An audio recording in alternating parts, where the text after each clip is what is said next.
waves, steady calm. So grab your hammock, sway to the tune, a cocktail of wisdom under the moon. She's got the answers, a touch of flair, life's big questions, handle with care. Night, night with Phee, where advice flows like the sea. Catch the rhythm.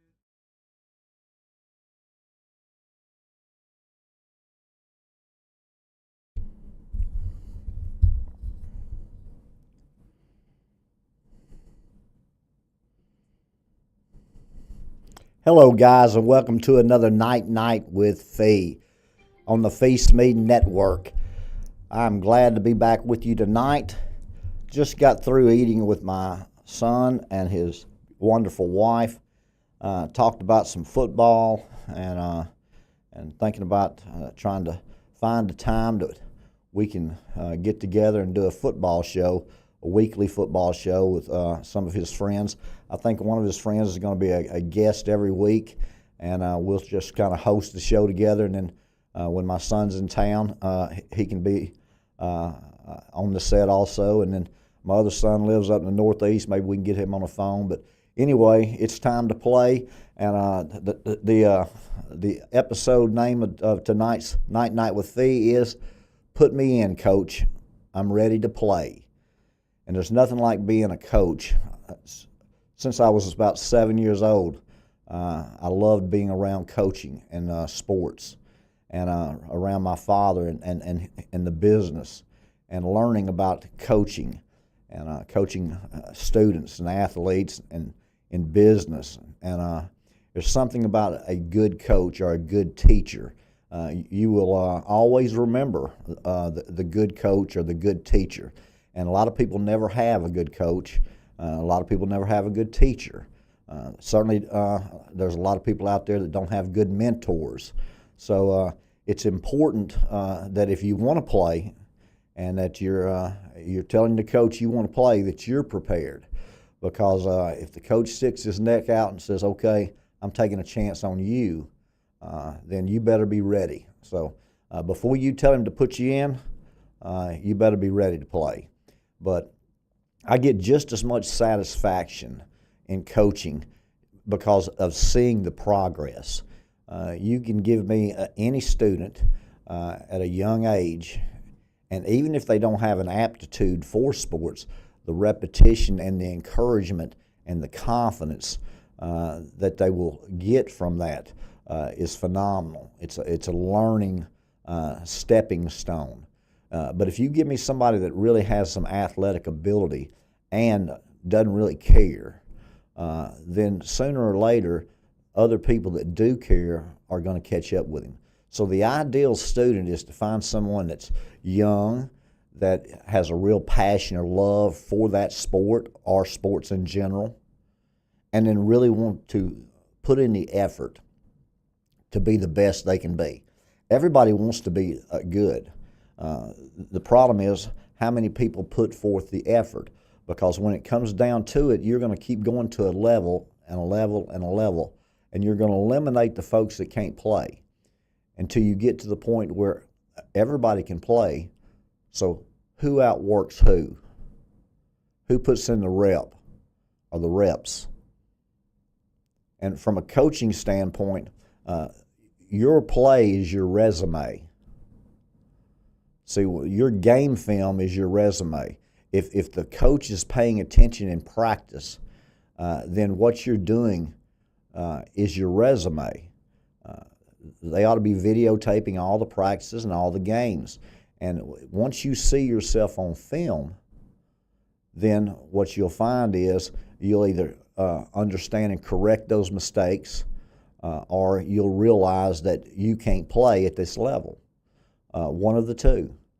But as a coach, you want to have a passion for young people or business. Anytime you're training, or you need to be accountable, and they need to be accountable to you. But a good coach, remember, he's a good teacher, and he's a good communicator. He's a good motivator. He instills confidence in his players, and he practices at game speed. Now, that's what training's for. They call it training camp or pre-season or practices. You've got to get them up to game speed. And there's nothing like seeing the progress and the confidence grow and grow and grow. Some kids, when I teach them new drills that are very difficult to do, then once they start getting some momentum, once they start seeing that they can do it, it gets a lot better than when they can't do it one time or they can't do it two times. And whatever level that they start on, I'm just going to increase that skill set. If they can do half of my one-ball drills the day they walk in, I'm just going to start them on some two-ball drills. And they're not going to be able to do all my two-ball drills, no matter if they're seniors in high school and all-state and being recruited the very first time they come in there. They're going to struggle. If not, I'll put them on a unicycle and make them juggle. So we'll find out something to increase their skill set. But the bottom line is, once you as a coach can see that progress, can see that momentum, can see that culture shift, once you see that culture shift into that momentum and that winning and that positive, that loving culture, they don't want to leave there. They want to go to practice. They enjoy being around you. They enjoy being around their teammates. Those are winning cultures right there. They have leadership. They have accountability. But you don't want to let those people down if you're on that team. And that's the winning culture. It's not what's in it for me. It's what can I do to make everybody around me better. So if you want your coach to put you in, you got to be ready to play. And we're going to get to, more than that at the close, but I do appreciate these questions as they continue. I do appreciate all of them. My first question is this: Phee, what's up with all this age gap trend? Girls want money. Dylan in Oklahoma. What's up with this age gap trend? Girls want money. Well, they certainly, some of them certainly do, Dylan. As far as the age gap, I think you're finding both men and women that are of different ages are searching from people younger than them and older than them to find a mate. It's being very trendy now about these young girls going out with these older men.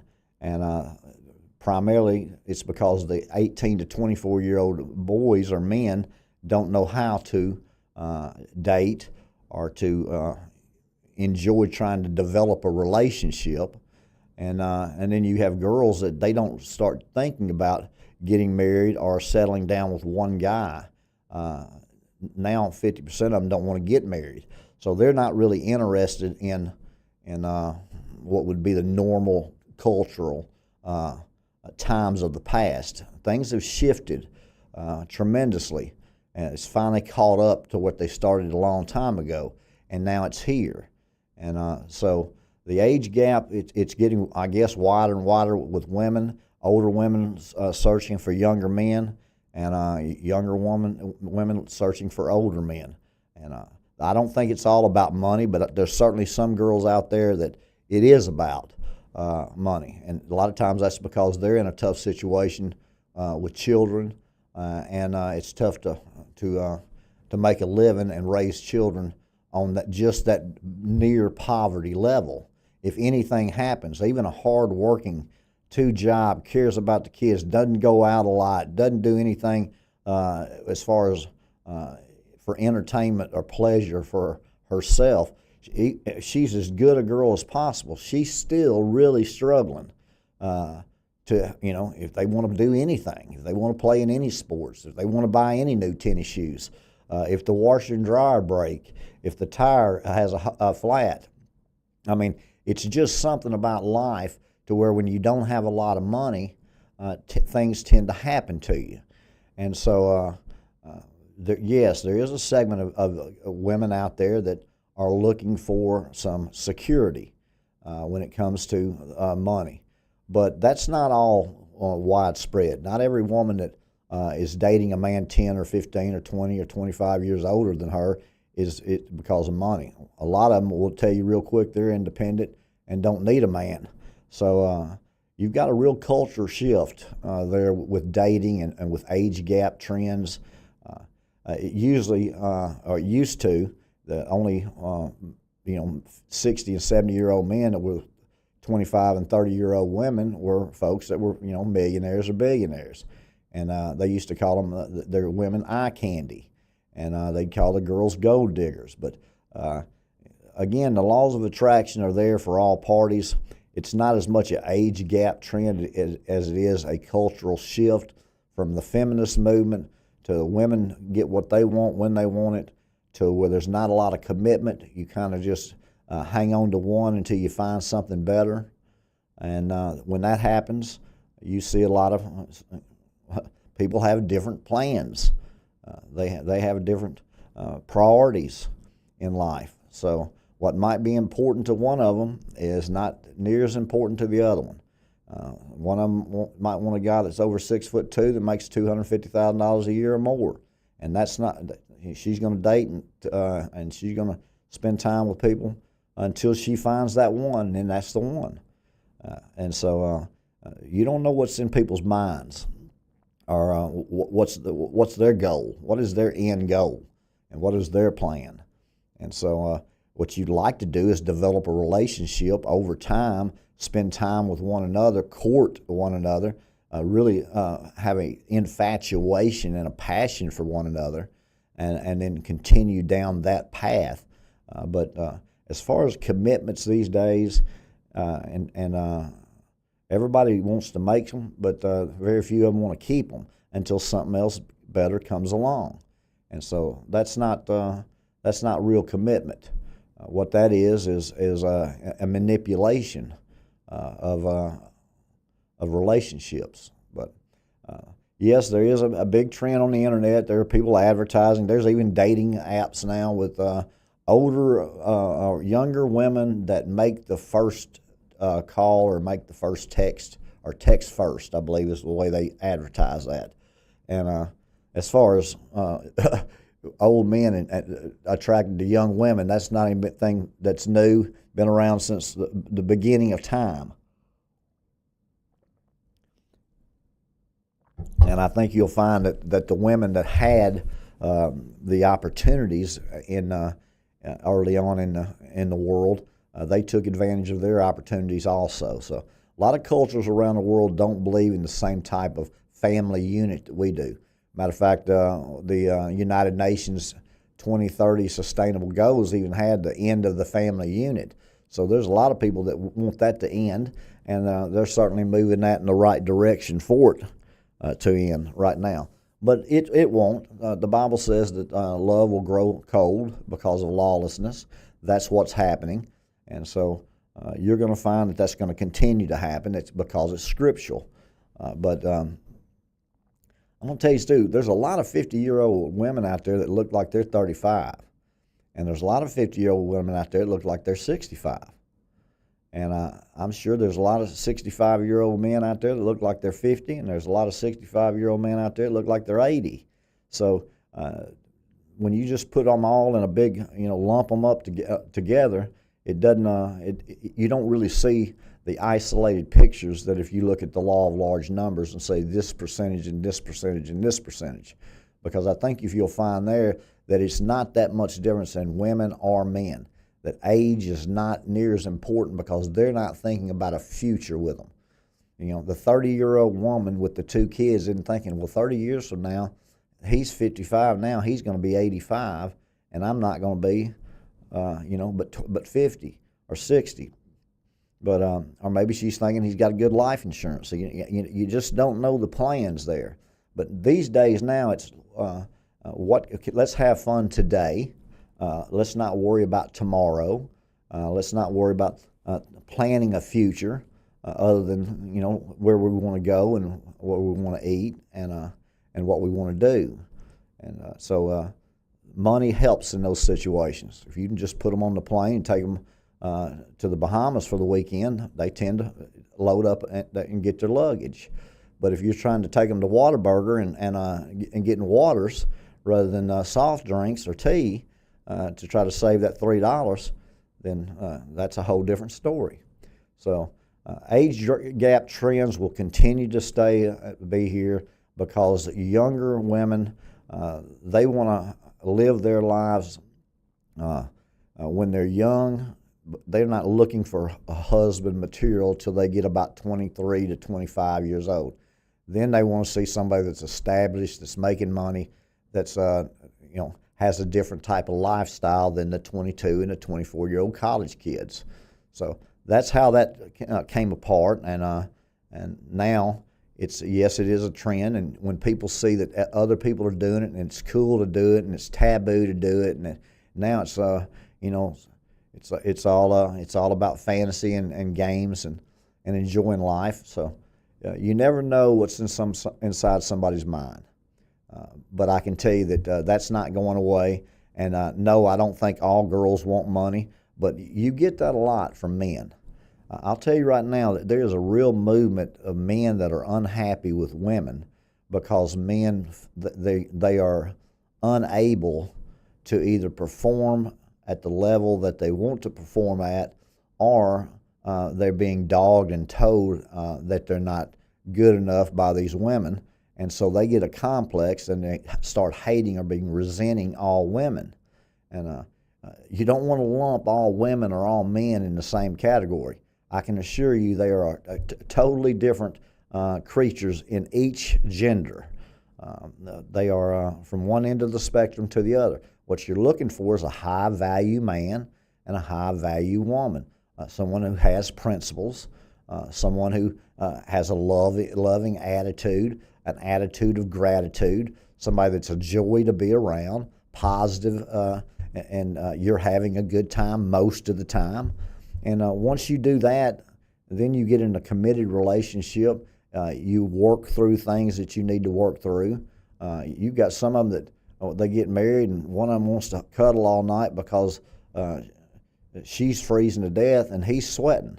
And she wants to turn the fan on and keep or she wants to turn the fan off and keep the thermostat at 73, and he wants to turn the fan on and keep it to 69.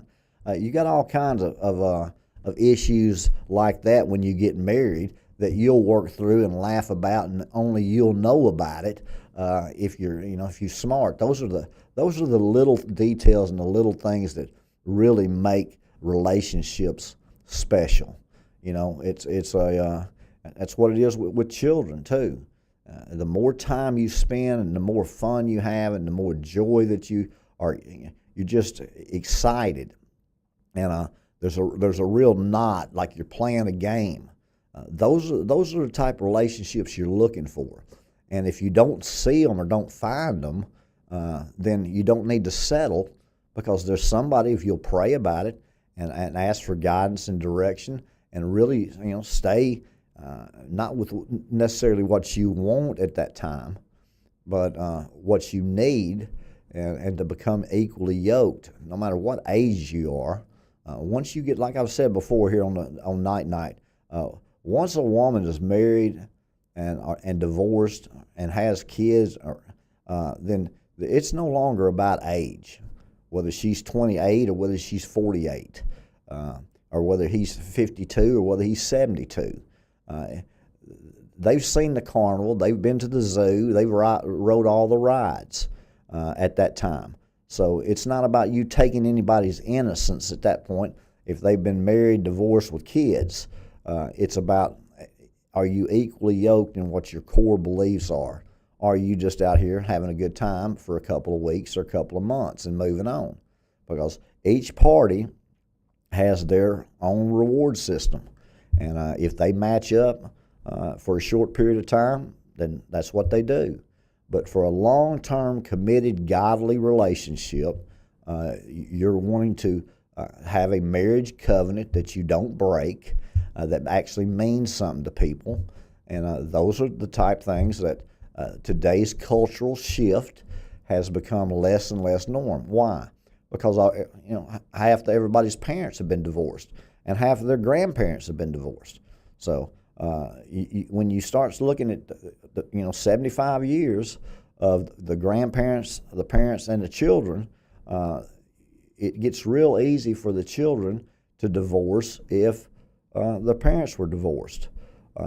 They even talk about it being a curse.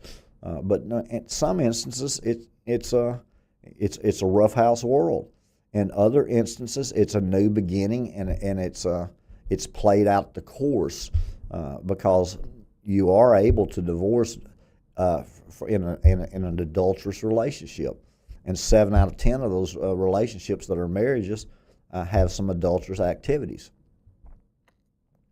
So that's I don't think it's much you have to worry about an age gap trend as you have to worry about men stopping liking women and women stop liking men. If that happens like it's happening now, and you just rather think about what you want to think in your mind without any consequences, and have what you want in your pleasure anytime you want, then that's coming with your AI companion. And so how many people want to work at a marriage or work at love, work at relationships, go through arguments, makeups, and when you can just have somebody that if you want to argue with them, just you can argue with them, and then hit the mode where you want to make up with them. It's a real simple deal when you get everything you want, and then once you do, guess what? You'll find it's not that important to you. It's like those brand new pair of tennis shoes you wore the first time, and after 3 months, they were just another pair of shoes. That's the way those things happen. And so if you're not committed and really trying and working and on a relationship these days, they're going to make it so easy for you not to want to have one, because their idea of a one world government, one world religion, and depopulation is them controlling the reproductive of the sex. And if they can drug you up and let you be entertained and enjoyed without having to have any interaction with people, any interdependence with people, then that's easier for them, better for them. But the manners, the opening doors for women, the opening car doors, pulling out their chair, ordering for them at their menu, at the restaurants, all those things are that's just gone out the window. And if I was coaching boys now, 18 to 24, I'd say just do the basics. Walk on the outside of the sidewalk between her and the street. Open the door for her. Walk her to the door and kiss her goodnight. Open the door to the restaurant. Put your arm behind her lower back and guide her very softly through a crowd. I mean, there's just basic things now that I don't see how people hang out, how they interact, because what I see is a bunch of people that are scared to death of their shadows when they get out in public. So I don't think it's an age gap a trend as much as it is people not having enough reps on dating. And yes, you're exactly right. There are some gold diggers out there, and girls just want money. But you're just also right with there's a lot of dudes out there that all they want is eye candy till they find another one. So you tend to get what you're looking for out there in the world, because it's not all funs and games out there. So I do appreciate your question, Dylan, in Oklahoma. Next question. Phee, why do you assume that Jordan will stand with Israel and the United States in the end? Charles in Missouri. Well, Charles, that would make a lot of sense why you would ask that question, because Jordan does not stand with Israel or the United States in a lot of things and a lot of geopolitical things. But if you'll go to Daniel 11, that is the key.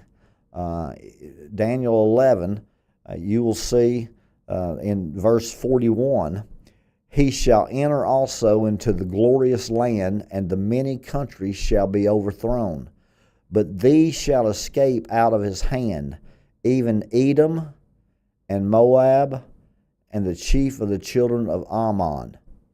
Now, Edom, Moab, and Ammon those three tribes make up the country of Jordan.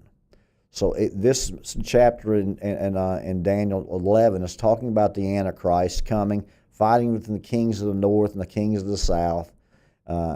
During this chapter, he's talking about the Antichrist and standing in the temple and having that abomination of desolation. Before he talks about his 70 weeks and his dreams that everybody's got figured out now. It's supposed to be in 2032 or 2033, and some of them have them 2025. So they've got that timeline. People have spent years trying to figure all that out. When my Lord tells them several times, even in Daniel 11, Daniel talks about his vision with it says that at the appointed time, so they can just continue trying to figure out what it is. But that's what that means. That's why I say that it'll be Jordan, Israel, and the United States. And every time I say Jordan, Israel, and the United States, anybody that pays attention to the news will say, well, why do you say Jordan? Because Jordan doesn't support what Israel and the United States are doing in most cases these days. Now, they might support them if they were going up against Russia and China and Brazil and India, but you'll find that just because some people are on one side one day or for one game, they can be traded. I've actually seen people in baseball play on one team one day and be on the next team the next day in a 3-game series in the pros, the major leagues. So those type things will happen. But certainly people get traded all the time and play for different teams. They decide to go on free agencies and play for different teams. Well, there's no different with what this is. This is a chess match that's going on in the world, all these countries. And you've got a one world government trying to be started out of China. You've got a one world government that's the United Nations. The United Nations will win. And that's who we will be fighting against when it's the United States, Israel, and Jordan against basically whatever's left standing of the world after we go through this time. Remember, your Sixth Trumpet War is World War III. Starts out of the Euphrates River with Iraq, Iran, Syria, and Turkey. And some people say it's already started. I do not, but it has nothing to do with my vision as far as time is concerned, because I don't talk about times. I talk about the season, because that's what my Lord said in Matthew 24. So those three tribes, Edom, Moab, and the chief of the children of Ammon, Ammon, in Daniel 11:41, should answer that question for you, Charles from Missouri. But that's a good question. And that is the modern-day Jordan, and they will not be a part of this one world United Nations government. So thank you for that question. I do appreciate it, Charles from Missouri. Next question. Phee, I am a 37-year-old married man with 3 children. I'm addicted to porn, searching opinions on X for solutions, nameless. Well, sir, you're married with 3 children. So here's, from a coaching standpoint, here's what I tell you. First of all, you've got to change patterns. You've got to disrupt your habits. You've got to scramble your brain in ways that do not form normal formations or opinions. And that's what the first thing you've got to realize. If you drop your kids off at school and then you take a certain route to the liquor store every morning, or to the convenience store to get your tobacco, your cigars, and you're trying to stop smoking or you're trying to stop drinking, the first thing you would need to do is don't take that same route. Change your route.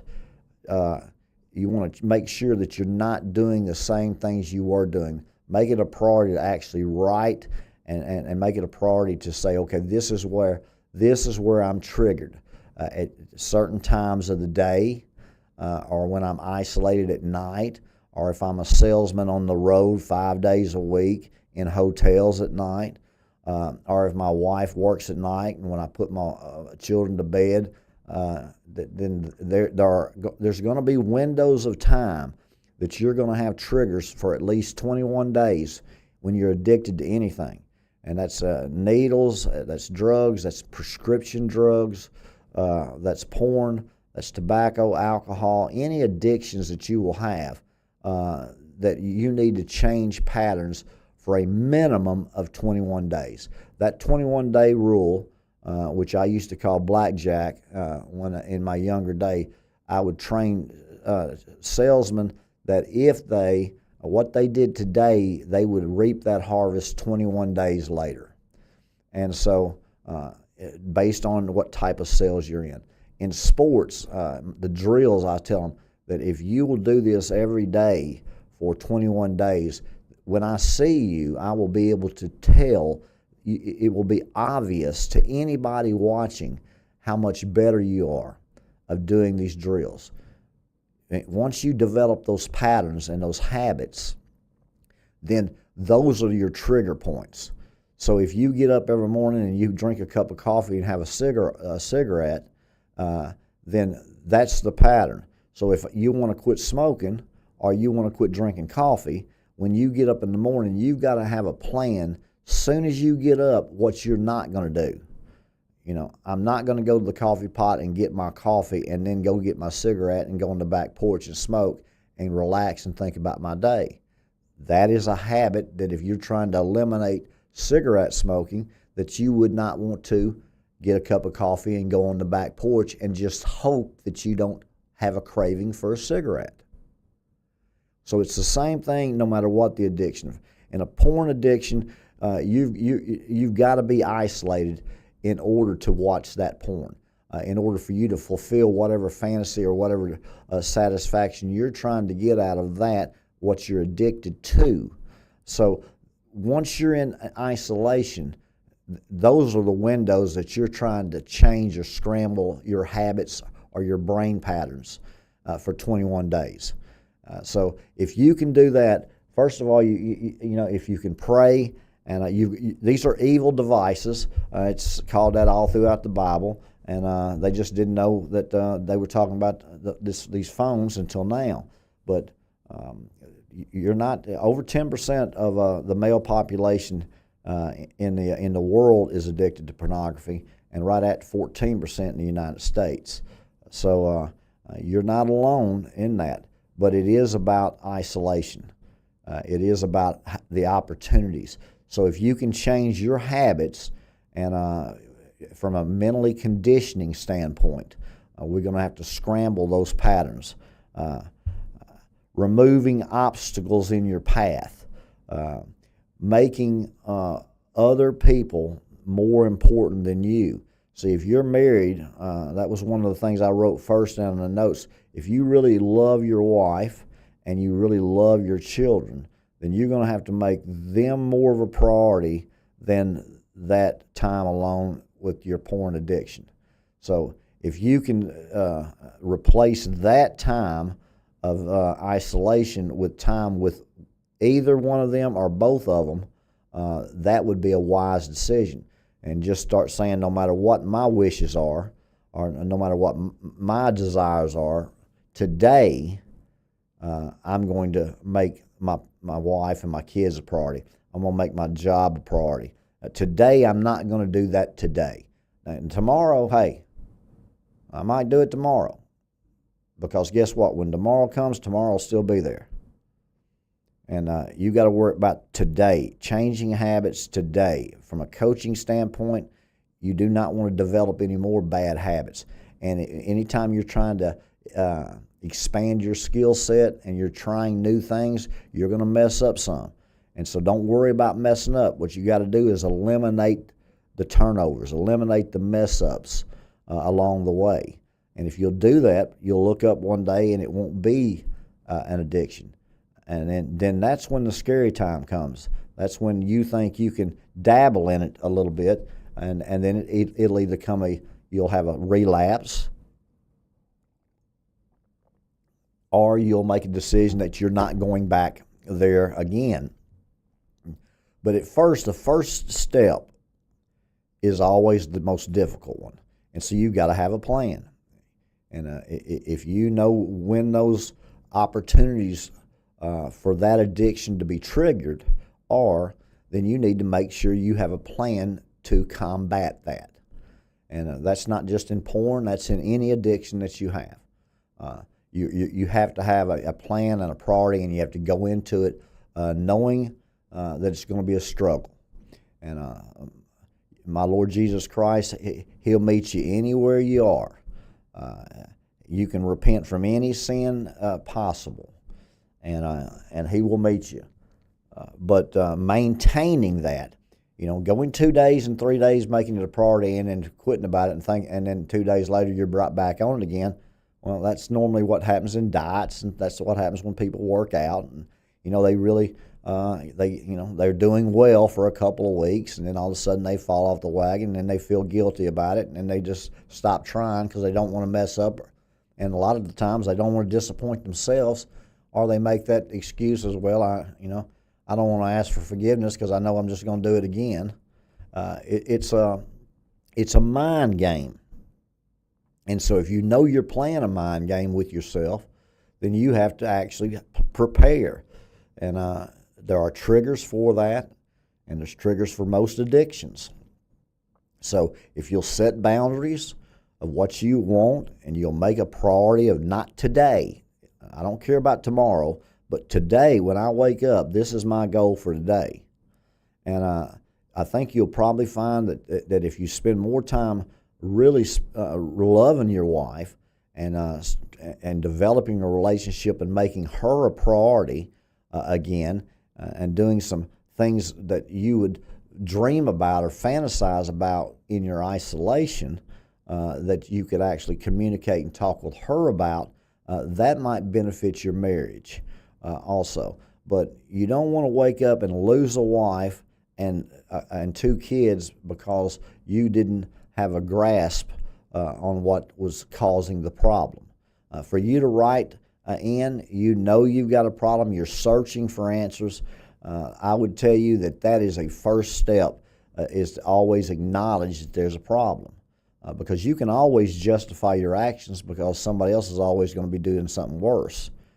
So you don't want to have standards against other people. What you're looking for is to be the best that you can be in these situations. And it's not easy, and you're going to have difficult days. But if you're aware of it and you can just go day by day, today I'm not doing that today. Tomorrow, hey, I might be up at 7 o'clock in the morning doing it. But tomorrow, remember, just becomes tomorrow, which becomes tomorrow, which becomes tomorrow. And you don't ever get any work done tomorrow unless you start today. So that's how that works on breaking that habit, that addiction, is scramble your brain with the different. If you get up in the morning and you drive a certain way to work, and you do something that you're trying to stop from doing on that way, take another route to work. If you go to the same place and eat or drink your coffee during your midday, change every pattern that you can and scramble those patterns for about 21 days. And what you'll find is you'll have 1 or 2 times a day where you'll think about it, and then if you're already focused on prioritizing and setting those boundaries, you can get past those urges or those triggers. But if you don't have any accountability and you don't have a plan, and your marriage isn't a priority to you, and it's just too much fun and too much satisfaction for whatever you're watching in that, it's normally not just a general porn. You watch one day and one next is totally different, and one the next is totally different. It normally funnels into 1 or 2 real specific areas, based if you're a man or a woman. So that's how that works. But if it's just a general porn, then that's easier, because you can certainly communicate with your wife about different positions and things that you can do within your marriage covenant. But if it's a demonic type of stuff that you're into, and you would prefer doing that rather than going and actually having true love with your wife, then that's even a bigger emotional and mental battle that you're going to have between your ears, because that's where you're one. Sex is a lot of psychology, is what it is.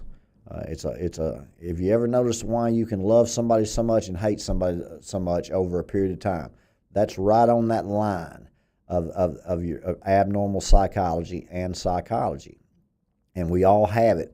They can say it's a dark side, and they can say it's a good side, bad side. They can say it's a demon or an angel, whatever they placate it and propaganda it and market it to you. When it's all about psychology, it's about the human mind and relationships, what people want. And people want to be loved. Most people want to be cared about. Most people want to be revered or certainly respected. So people want security and they want trust. So there's a lot of things people want, but when the time gets tough, do they work for it? Well, you put yourself in a position that you're married with a wife and you've got 2 kids and you've got an addiction to porn, and you're searching for help. You can get that help. I promise you that if you'll scramble those habits and that mental conditioning that you've had, and try to close those windows, set boundaries for you to eliminate that isolation, and just say to yourself every morning, if you have a plan, not today, it's not going to happen today. So we'll worry about tomorrow. But every morning, just get up and say it's not going to happen today. For 21 days, and just try to change your habits and your mannerisms. Heck, brush your teeth with your left hand. Do some handwriting with your left hand. Drive with your opposite foot if you want to work. Anything you can to just continue to mess up those things that you do without thinking. Because once you start doing things without thinking, then you start thinking about things without actually being able to not do them. So that's how you get out of that. 21 days of intense prioritizing, and you can get out of it. And I do appreciate that question, nameless, and for that question. Next question. Phee, how do you interpret Daniel 11? Will the Antichrist be an alien or AI-generated supreme being, Darren in Louisiana? Phee, how do you interpret Daniel 11? Will the Antichrist be an alien or AI-generated supreme being, Darren in Louisiana? Darren, Daniel 11 is a long chapter. I don't know specifically how you would want me to interpret it. I took it based on your next question about Antichrist being an alien or AI-generated supreme being. So I don't think we need to read all of Daniel 11 in order to get to that point, but we will read in a little while. I think we'll start like verse 36 or something, but I'll pull it up on the phone in a minute. As far as do I think the Antichrist will be an alien or AI? I believe that the Antichrist and that one world government, the people that are in charge and that are pulling the strings, they will use everything and anything to deceive the masses. So from an alien invasion where it's one world against the other planets, and that's a possibility. Far-fetched to me still, but it is doable. It's tough for me to believe they're going to pull it off, that there's not that many people that are reading the Bible. But I guess, in the Word, it talks about them actually decapitating and killing, Christians, and as far as persecuting them really in real severe ways. So all of those things are coming in the world. I don't know how far they're going to get in the United States. Is we're going to win and stand with Israel. So I'm happy about that. I'm excited about that. But that doesn't mean we're not going to have any problems. We're going to have all kinds of problems. as I've told you since May the 27th. But as far as the Antichrist being an alien, the basic instructions before leaving Earth, that's not going to happen. Will he have a mask? Will they have I don't know all about how they're going to try to deceive, but I know that in the end there will be one man that will come up to power on a platform of peace. I know that. And I know he's going to magnify himself above all. I know that. And I know where you're getting the AI and the aliens. So we'll go to Daniel 11 and read that, and I will stop as we're doing it and talk to you about why you would ask that question. But let's go to is it 36 I wanted to start at? Maybe 31.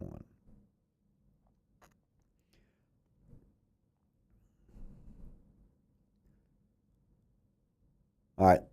At the time appointed he shall return and come toward the south, but it shall not be as the former or as the latter. For the ships of Shittim shall come against him. Therefore he shall be grieved and return and have indignation against the holy covenant. So shall he do. He shall even return and have intelligence with them that forsake the holy covenant. So there's your one reference to intelligence, to them that would forsake the holy covenant. And arms shall stand on his part, and they shall pollute the sanctuary of the strength, and shall take away the daily sacrifices, and they shall place the abomination that marketh desolate. Okay, now there's your Antichrist, and there's your temple, but this is what you're wanting to talk about. And such as do wickedly against the covenant shall he corrupt by flatteries, but the people that do know their God shall be strong, and do exploits. And they that understand among the people shall instruct many. Yet they shall fall by the sword, and by the flame, by captivity, and by spoil many days.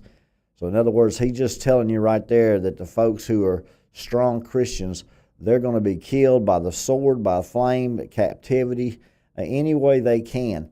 And even in a different part of I believe, Revelations, it says that the folks will even kill you that think that they're killing you for Christ. That's how deceived some of these folks are going to be. So, again, we'll keep going because I know you're trying to get to the things that AI will have something to do. But remember, AI will be involved in all of it. And whether it's alien invasions or not, AI will be involved with the deception. It is the knowledge increasing.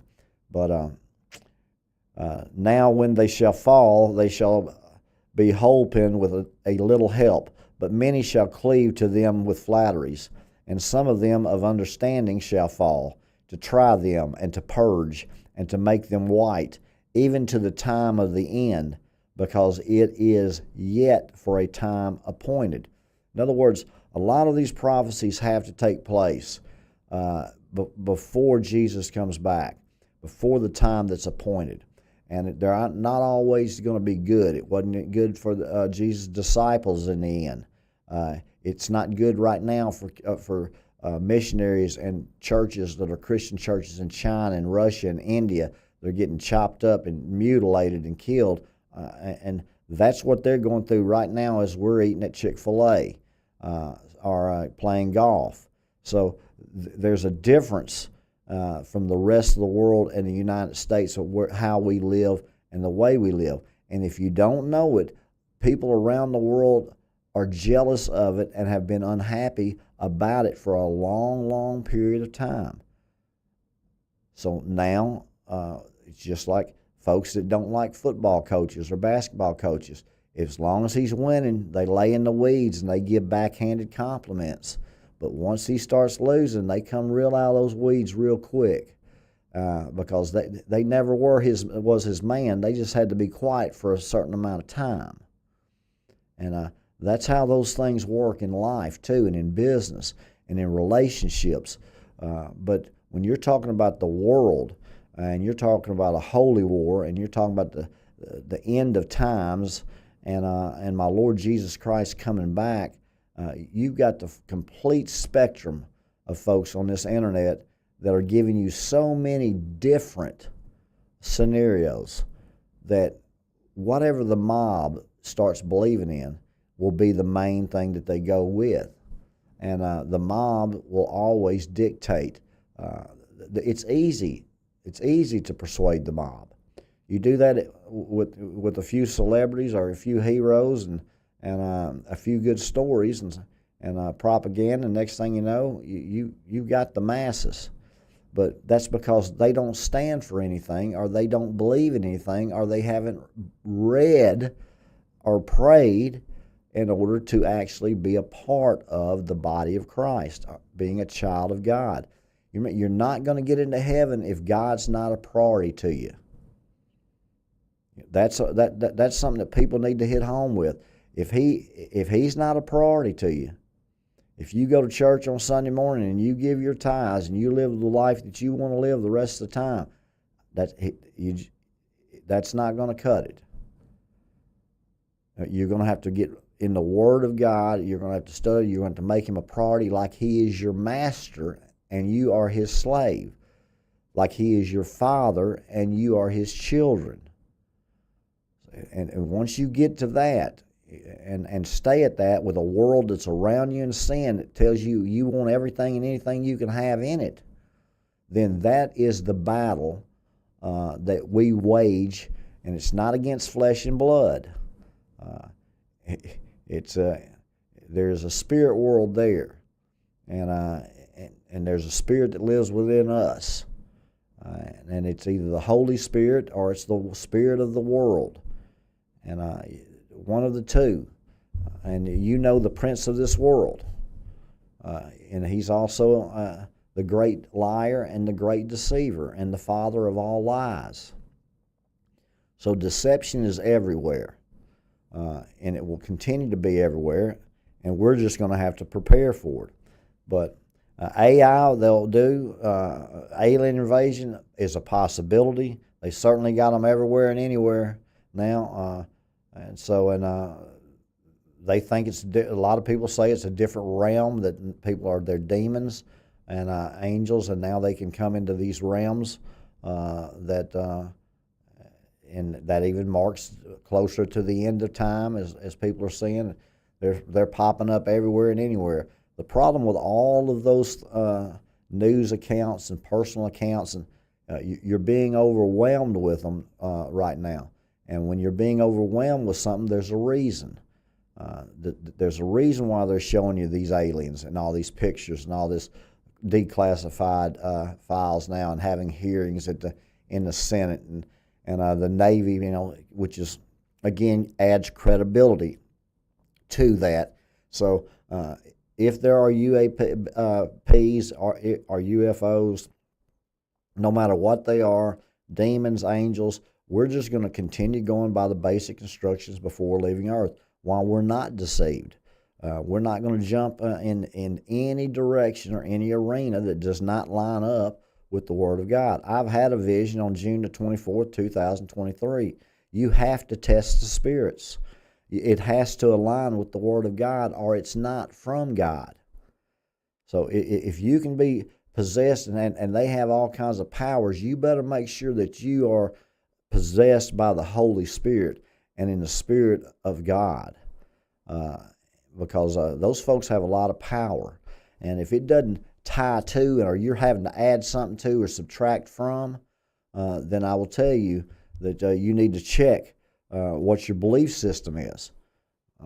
But let's start again with verse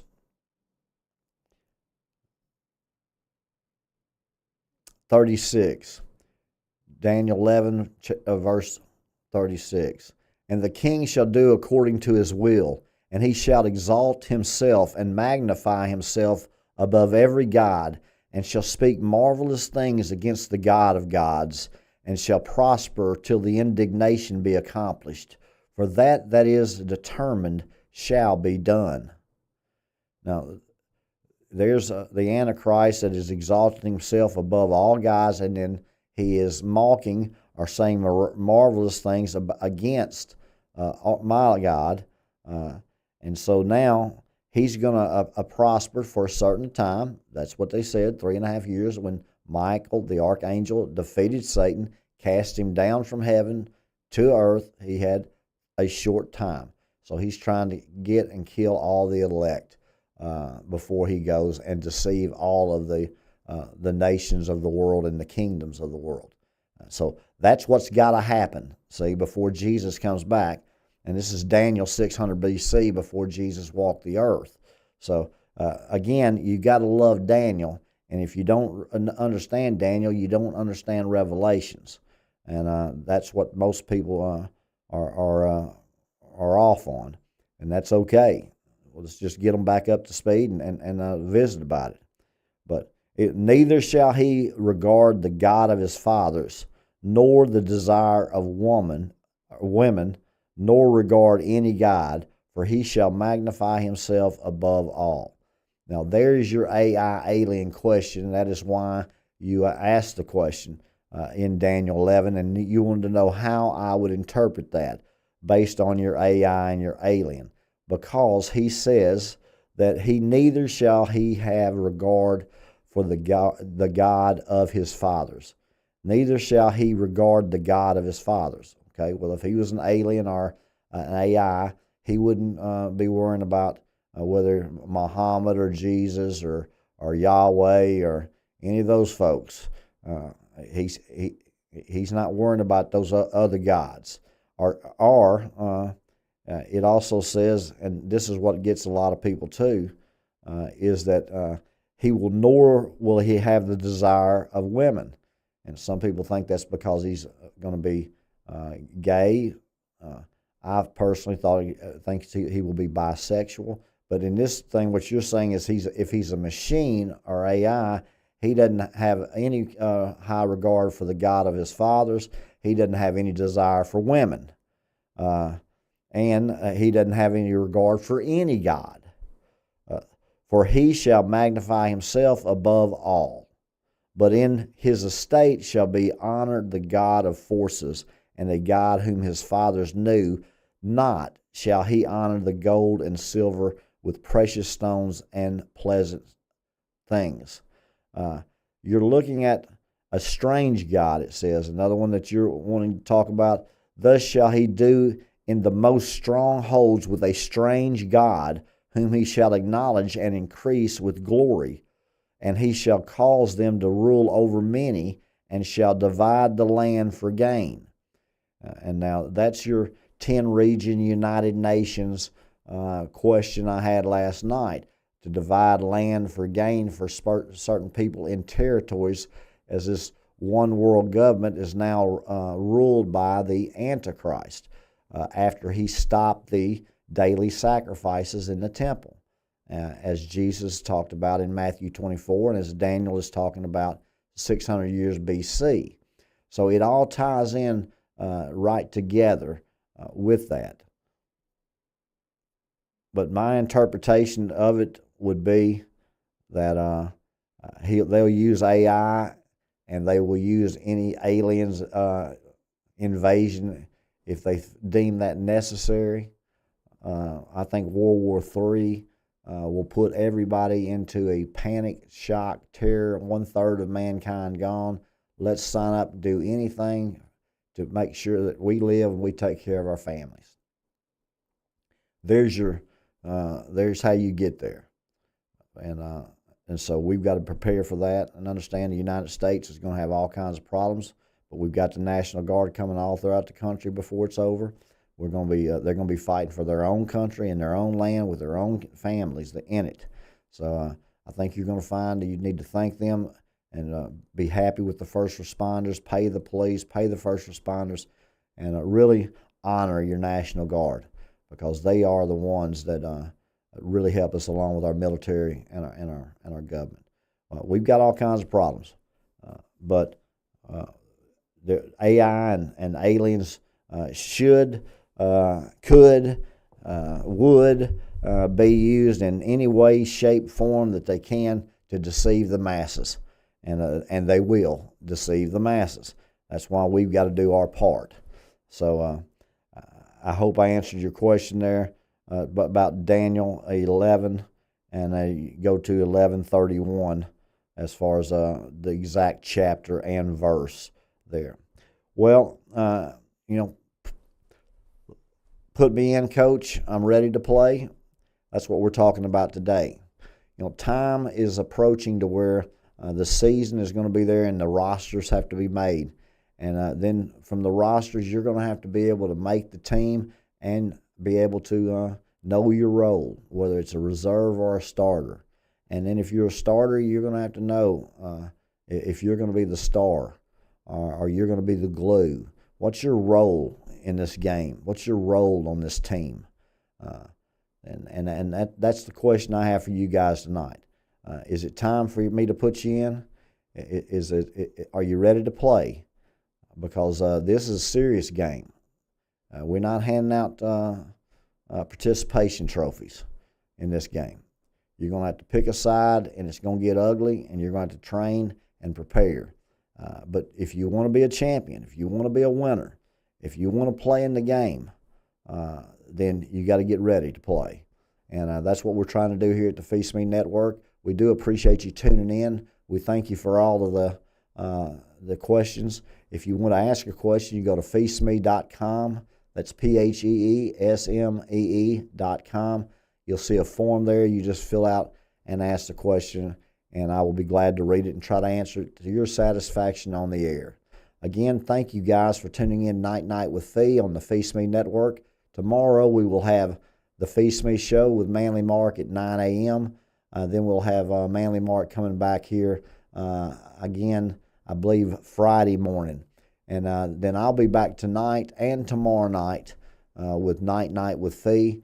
And I do appreciate you guys' time. Remember, no matter what you're doing, you're missing something. So let's make what we're doing worth what we're missing. Night, guys.